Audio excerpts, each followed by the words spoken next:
دا ورو سوال کړی دی چې زما سره د خلکو امانتونه پراته دي پیسې او زه ډېر خیال کوم خو دا یره مې په زړه کې چېرته داسې نه ډاکوان راشي او دا مال رانه وانه دې خلکو امانتونه دي نو که چېرته دا مال زما نه پټ کړی شي نو بیا به زه د دې ذموار یم او که نه داسې مسایل موږ مخکې ډېر بیان کړي دي او ما ته ښکاري داسې سوال کې څه شوی یم دا خبره یاده ساتئ امانت د چا ځان سره ساتل دې ته په عربۍ کې وایي په شریعت کې دا په هغه عقدونو کې راځي چې هغو ته ویل کېږي عقود التبرعات والارفاق دا داسې عقد دی چې دا د الله د رضا دپاره دی یوه یا دا داسې عقد دی چې دا په طور د احسان دی لکه اوس یو عقد د تجارت دی ته ما باندې مثال کې موبایل را خرڅې زه تا نه علم موږ منځ کې یو عقد لیکل وکړو دا د تجارت خبرې دي بیا پسې داسې ځانور لین دینونه ډېر دي خو دا عقد د امانت ته چې کوم دی دا په طور د احسان دی دې کې د جانب مقابل ته دنیوي څه فایده نه میلاویږي څه ورته میلاویږي د الله رضا او اجر ورته میلاویږي شریعت د دې عقد او د دې قسم عقودو اجازت ولې ورکړی دی د خلکو دپاره اسانتیا جوړول ځکه چې الله ته پته لري چې خلکو ته به دې قسمه مسایلو ضرورت راځي نو د دې ګنجایش پیدا شو شریعت کې نو اوس دلته یو څو خبرې اول خو تاسو په دې پوه شوئ چې دا عقد بنیاد په څه دی احسان دی ته ما سره امانت ایږدي زه تا سره احسان کوم ځکه ته خو به زما نه هغه امانت اکړه شانه دی پوره پوره نه زه تا نه به داسې پیسې علم چې یاره زه به دې د میاشتې سل علم یا 100 روپۍ به دې کټ کو نه نو دا بنیاد په احسان دی چې په دې پوه شو مسله ته اسانېږي ورپسې چا سره چې امانت کېښودی شو په ده لازم دی چې دی به د امانت خیال ساتي او واپس به پوره حق شان ورکوي څنګه چې ورته میلاو شوی دی الله قرآن کې وایي ان الله یأمرکم ان تؤدوا الامانات الى اهلها الله تاسو ته امر کوي چې امانتونه د امانتونو د خاوندانو ته واپس کړي په صحیح طریقې سره حدیث کې د راځي امام ابو داود امام ترمذي راوړی پیغمبر صلی الله علیه وسلم وایي ادي الامانة الى من ائتمنك ولا تخن من خانك چا چې در سره امانت یې ښودی امانت ورته پوره ورسوه بیا او چې څوک د سره خیانت وکړي ته ورسره خیانت مه کوه اوس راځو مسلې ته دوو مسلو باندې تاسو پوه شوئ که په کومه کومه پوه شوئ د دې عقد او د دې معاملې بنیاد په څه دی په احسان دی دویمه چې کوم امانت یې درسره کېښودو دا به روغ رمټ واپس راسوي اوس راځو دې مسلې له یو سړی دی د هغه نه امانت ګډوډ شو امانت پیسې دي که هغه سره زر دی او که هغه نور څه دي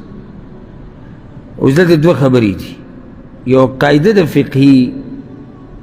علما یې ذکر کوي او دا داسې قاعده ده چې دې باندې ټول امت ته علماو اتفاق دی چې د کوم سړي سره چې ته امانت ږدې دی امانتګر دی او ستا پې یقین دی او تا سره احسان کوي نو دی ذموار د دې نه دی کله چې د نه دا مال ګډوډ شي ولې ځکه چې ستا په ده یقین و نو ځکه دی ورسره مال کېښود اوس د امانت چې ګډوډ کېږي د دې دوه حالات دي یو یا خو به د امانت د ده د کوتاهۍ د لاسه ګډوډ کېږي نو بیا دی ذموار دی دویم د امانت دغه صحیح ځای کې ایښودي دي څنګه چې په کار دی د هغې د ساتلو دپاره او بیا د ده نه امانت ګډوډ شوی دی او د ده پکې څه لاس نه و د ده پکې څه کوتاهي نه و نو دی ذموار نه دی حدیث کې دا راځي امام ابن ماجه دا راوړی دی وایي چا سره چې ودیعه کېښودی شو ودیعه هم امانت ته وایي پیغمبر صلی الله علیه وسلم فلا ضمان علیه دی ذموار نه دی ضمان په ده نشتي دا په کوم حال کې ذموار نه دی چې کله خیال ساتلی کوتاهي نه یې کړي لکه یو سړی دی ته وله پیسې ورکړه هغه صحیح په المارۍ کې ایښودي دي همدغه طریقې سره خلک مال ساتي عام عرف کې او بیا یې ته په کور باندې ډاکوان راغلو یا په کور کې اور ولګېد یا کوټه راولید او سیچل وشو هر څه ګډوډ شو ذموار دی نه دی چا وله امانت ورکړي او هغه یې ځان سره په ګاډي کې ګرځوي ګاډي کې پراته دي، دی لاړو د شعر ډاکوان راغلي ګاډی مات کړی په مانې دي ته وړي. سم خیال دی؟ ذموار دی. ولې؟ کوتاهي کړې ده. څه چلې کړی؟ کوتاهي کړې ده. خو چې کوتاهي ونه کړي دی بیا ذموار نه دی. دغه چې خو امانتګر دی ستا په یقین و، ځکه اوس ورته عمل کې خو هغه زیاتی نه دی کړی، دا غریب په کیسې دي. دا خو داسې خبره ده لکه یو سړی چې خپل مال کېږي او ښه خیال ورله ساتي او ډاکوان پوره شي او مال ترې ویسي. نو دغه شان ده سره چې کوم امانت ایښودی شوی هغه چا ویو او هغه څه کوتاهي نه ده کړې. نو په داسې حال کې د په ده باندې زمان نشتی، یعنی دی ذموار نه دی. او که چېرته و دې ته غوږ کېدی، که چېرته شریعت کې دا مسله داسې وی، شریعت په هره مسله کې حکمت وي چې یاره په هر حال دا مؤتمن چې دی چا سره چې امانت ایښودی شوی دی دی په هر حال ذموار دی، نو دا قسمه تعلقات بیا څوک دی و بل سره نه ساتي. او دې ته ضرورت دی، دې ته څه دی؟ ضرورت.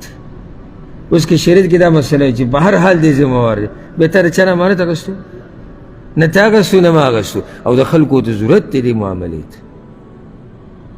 او دلته به راته دا یو نصیحت ذکر کو او یو فایده مو وایه. دا علما دا فایده ذکر کوي کله چې احکام د ودیعې ذکر کوي، الودیعه لکه د امانت د مسلې.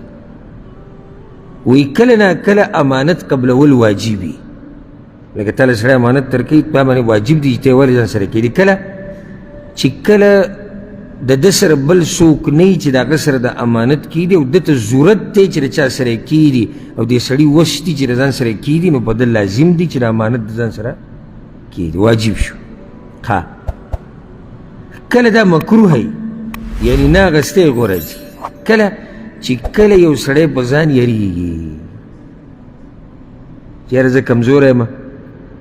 او داسې نه دا شی رانه ګډوډ شي، نو بیا دې ټیم کې څه دي؟ اخیستی غوره دي؟ نه دي غوره، نه اخیستی ښه دي. او کله حرام شي ګوره ښه،